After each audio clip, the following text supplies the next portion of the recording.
And you should if you bark at her loud enough, she'll go. You should record her saying something. And we have Sugar the dog. She unfortunately doesn't howl on cue. Oh, there we go. I gotcha.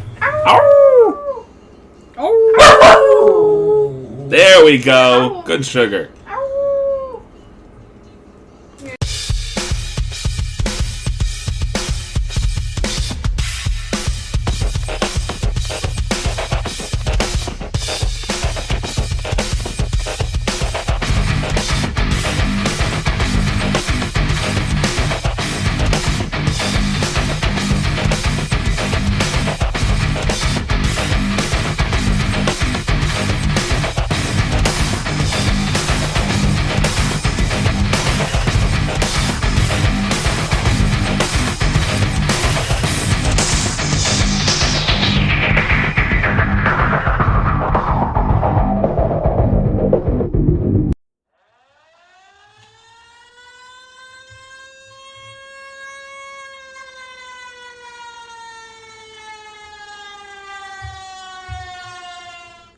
Warning, we are a spoilers podcast. At times, we are also an offensive podcast, and we are most certainly a verbally explicit podcast.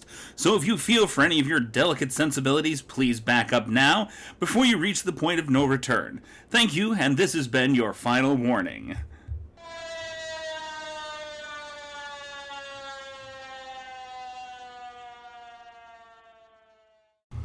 Hello, and welcome to yet another episode of Cinematic Anarchy. I'm Christopher, one of your hosts. I'm Seth. Pleasure. And this is Omar. How's everybody? And I said yet another podcast, but let's be honest, we've only had one before this, so we're hoping to make them many, many more, but for right now this will just be the second podcast. Which make it still yet another. And it's going to be a relaxed podcast. We're mostly just going to shoot the shit about some movies that we've seen this week, a couple of things that we've watched in the past. Last movie I watched this week, actually, was a classic big-budget flop. I rewatched Mystery Men yet last night. And in all honesty, I remember hating that movie when it first came out. I hated it.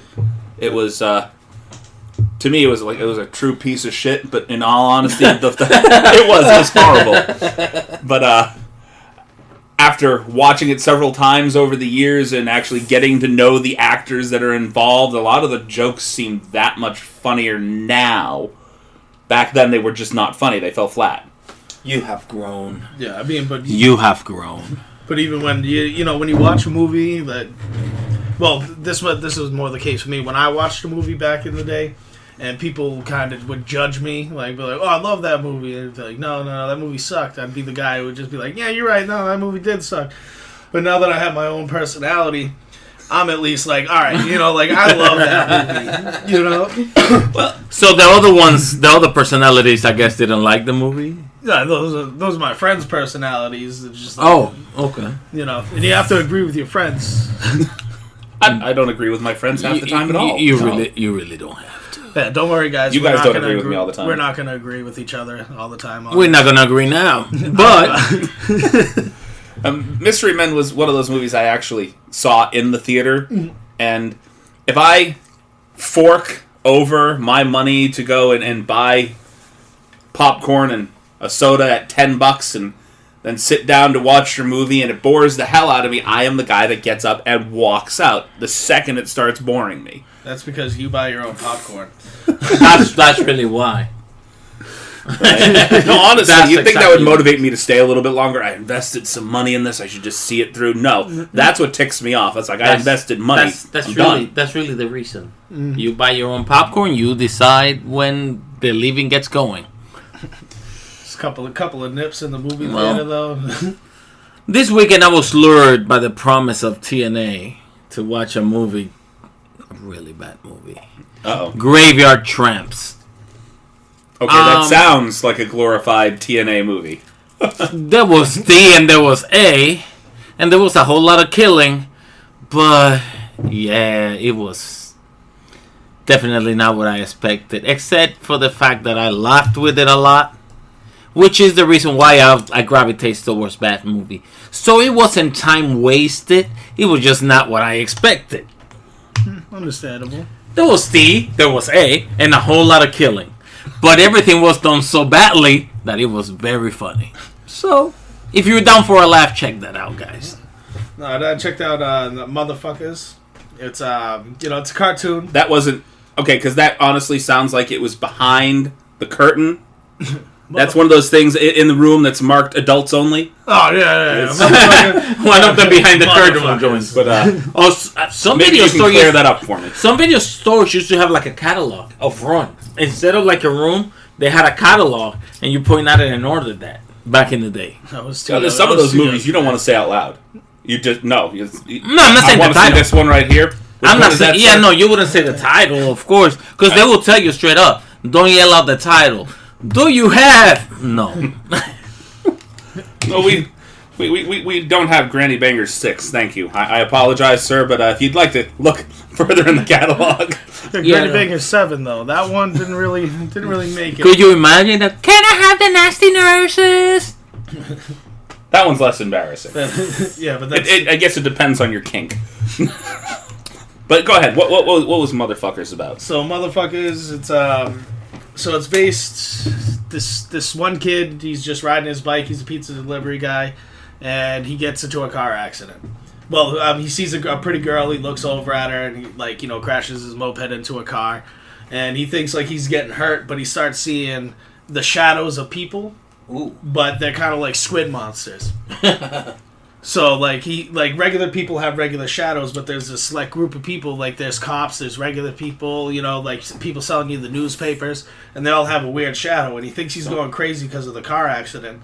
But come to find out, he's a hybrid between these two creatures his powers were dormant until he got into the car accident. So was it like they couldn't really come up with a name for the creatures, so it's just like, those motherfuckers over there, those motherfuckers right there. I don't even really know, like... Motherfuckers didn't really... I mean, it's based in, like, the hood, we'll say. Like, there's different sections of the hood. They're very poor. Pretty much the aliens are heating the earth with global warming and all, like, the excess gases from the cars and stuff. They have an agenda because they can live in the heat. And, but, like, they're also taking jobs from regular people and, Oh, no. like Mexicans. Just kidding. Just no. I was gonna say, don't go there. Don't. It was a joke. It was a joke. Come on. Anyhow, it sounds like the type of movie that they just did a regular movie and said, you know how we make real money off of this? Let's make it in the ghetto. Yeah. Why motherfuckers though? Did they explain it? No, they never really explain why it's called motherfuckers. Just motherfuckers for the sake of being motherfuckers. Yeah, like it's written in graffiti. I think I've said that word enough. It's been a motherfucker. You said it. You said it like a motherfucker. Like I didn't really see like a big point where they were just like motherfuckers. You know what I mean? They had a couple of those cut scenes where like they would ask questions, and one of the characters, he has a skull for a head that has flames on top. Why? That's never disclosed either. I'm sure. Sort of a Ghost Rider ripoff. Yeah, but like like he's the only one that has that.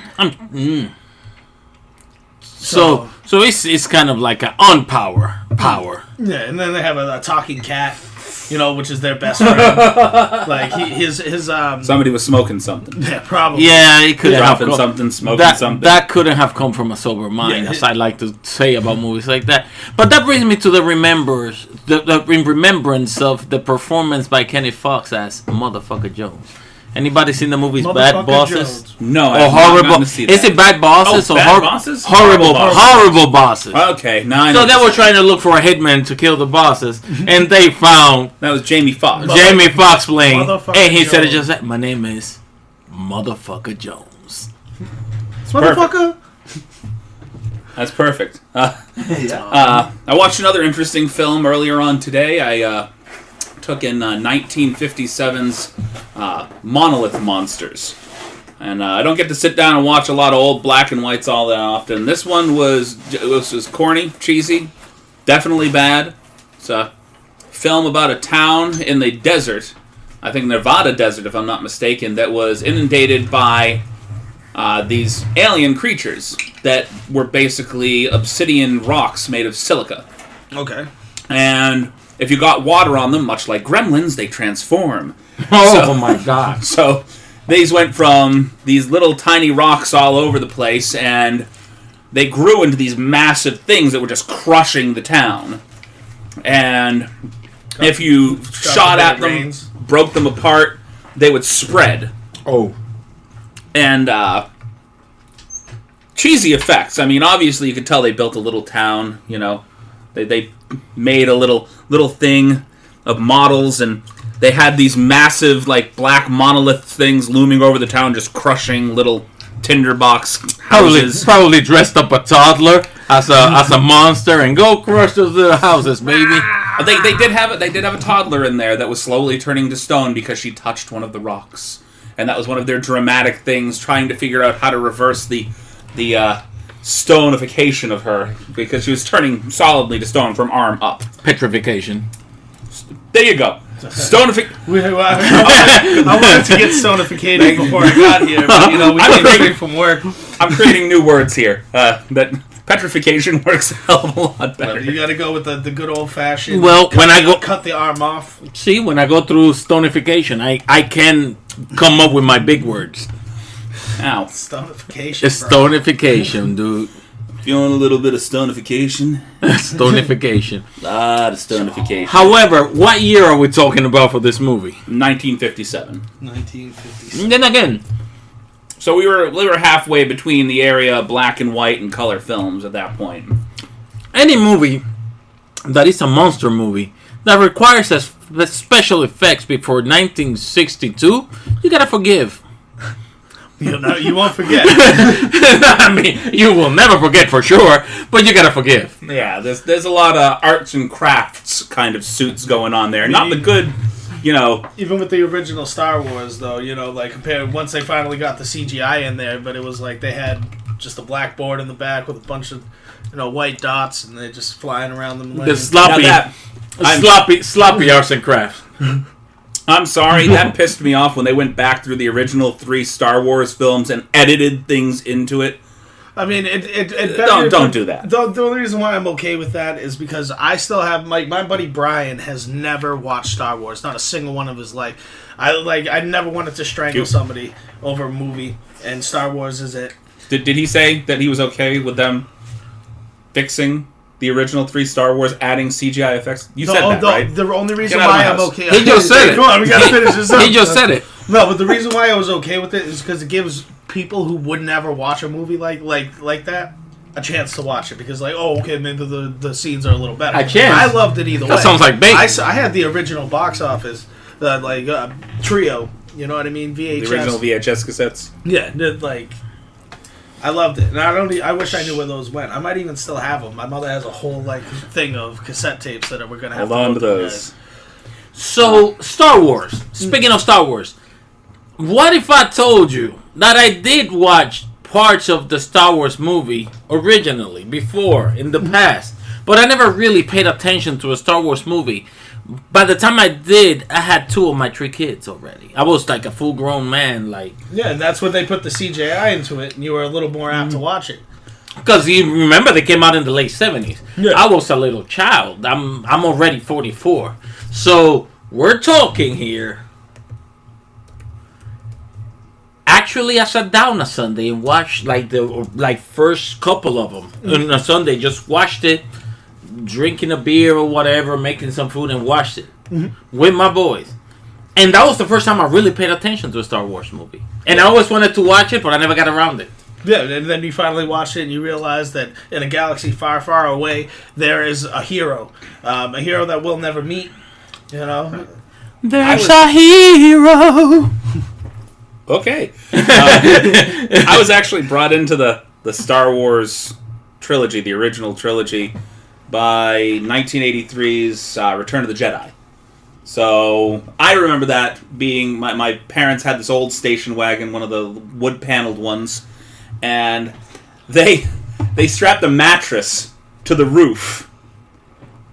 And my parents sat in the car watching it, and I laid on the roof with a pillow and a blanket, and I watched the movie At the drive-in? at the drive-in theater. Nice. Big old screen. And if it wasn't for that, I probably wouldn't have gotten into the other two, because I was a little too young to watch the other two, and really, I mean, I might have, but I was definitely not coherent. I was a little fucker at the time. Not a motherfucker, just a little fucker. Just a little fucking motherfucker. Just a mother lover. And I loved the original three movies. I really had no feelings one way or the other about the newer trilogy, or I should say the prequels. Yeah. I didn't hate them. I didn't love them. They were what they were. The most recent films, I haven't really gotten a chance to sit down and watch. I've dedicated my time to other things. Yeah, I definitely agree with you there. The first three, when I say the first three, I mean 4, 5, and 6, were amazing movies. They really brought me into that type of movie. And then we go back, and then they have the first, episode 1, 2, and 3, which, you know, that was kind of like, you know, the Suboxone of Star Wars. Like, it's like, all right, we're gonna keep we're gonna keep you going. You know what I mean? It's not the same thing. We're just gonna keep you addicted to this until we give you a great movie. Then they came out with Han Solo. Okay, you know, The Last Jedi. Have you seen? I'm not that? The Last Jedi. The Han Solo film. Yes. How was? Decent. I mean, it's as good as you can get a Han Solo movie, which you think it could be really epic or really not epic. It's one or the other. They kind of squeezed a lot of all the little information that they gave you in the first three about his past. They made that into a movie. So you know, okay. So the how he it's really not bad. Come to think of it, like it doesn't sound bad to me. It just goes along with the prequels. It's basically an origin story for a character that was already established. Yeah, I mean, so you know how they did how he completed the Kessel Run in 5 parsecs or whatever. However, I can't. So they go over that. Yeah, and if you really, I'm kind of glad they did, because a parsec is a unit of distance, not time. Okay. So they kind of explained how that was plausible. Kind of like a light year. Kinda. Essentially. So what one of the things was, it was so the Kessel Run, it's like a cloud maze. And you have to go around, up, down, and you need like a specific GPS to get through it. And if they still call it GPS that far into whatever future they happen to be in, I'll call a lightsaber if you brought it to my world. So, but you know, Star Wars. Instead of going through like the way that you're supposed to, so you don't get damage, he went straight through the clouds, which is why he was able to do it in a shorter distance as opposed to time. Without Star Wars, what would we call a lightsaber if they brought it into our world? I feel like people would go with light sword. Light stick. And yeah, light stick something. It's just a very large glow stick. A large glow stick. Have it in raves. For those who are into the MDMA. Now, with all this viewing, we did actually manage to watch the same film for once. Yep. It was 2017's Mayhem. If you guys like the Belko Experiment, this is kind of like the Belko Experiment. I actually picked up the Blu-ray and passed it around to the fellas here because of the fact that the quote on the back of the box said, "Pure Cinematic Anarchy." Basically. And we being who we are... Cinematic Anarchy. It was a lot of things that I wasn't expecting, and I was happy to watch it. What did I like? I love that they always, I guess, this character, and he's always, in all these movies, he becomes the character I love to hate, and he's great at it. Stephen Brand is Stephen the boss. Yeah. To me, it was like, I don't remember the name of this movie with Michael Douglas, where he's having a really bad day. Well, there's a couple of them. He has bad days in a lot of movies. No! Falling Down. He's wearing a short sleeve shirt, a short sleeve button down, glasses with a black tie, looking Down. like a Mormon, with a shotgun. Like a mix of that movie and Contagion. Do you know how many times that I've been in gridlock traffic that I've just wanted to get out of my car and leave it there? Yep. Cause more traffic for the rest of the world. How the hell with it? The traffic's already there anyway. They're trying to move whatever's going on up there. The rubberneckers are seeing somebody pulled over on the side of the road. Let me just add to the chaos. I don't care. I'll walk home. Fuck Yeah. No, not for nothing with Mayhem. It was definitely a movie I enjoyed. I liked it. I liked the action. I like the off-the-wall way things kind of happened. And the off-the-wall story of some kind of a virus that just transformed people. Oh, that was crazy. So, Stephen Yeun from The Walking Dead, he plays Derek Cho in the movie. He's the film's protagonist. He's one of the head lawyers of this firm that are being inundated by what they call the ID7 virus, the red eye virus. It's a virus that infects the neural pathways, removes all inhibition and moral integrity, and then basically turns people into acting on their darkest impulses. The Purge. Now, it's like a prequel to The Purge. I liked Stephen Yeun's performance. However, I really think that Samara Weaving, she stole the show. I really do feel. He did good, but the way she did I feel so too. I actually liked how they describe when they're describing it to Stephen Brand's character. He's like cocaine, just he's just like, well, it's like a lot worse than cocaine. And he's like, so don't do cocaine while you're on it. And then of course the boss later, has got, a few scenes later, he just, what are you doing? It's just nothing. I'm stressed. Like allergies. He wasn't even doing lines. He just put a pile on the table, stuck his face in it, and went to town. He Scarfaced it. Yeah. So yeah, your moral inhibitions went down, and then you made it worse with another substitute for that.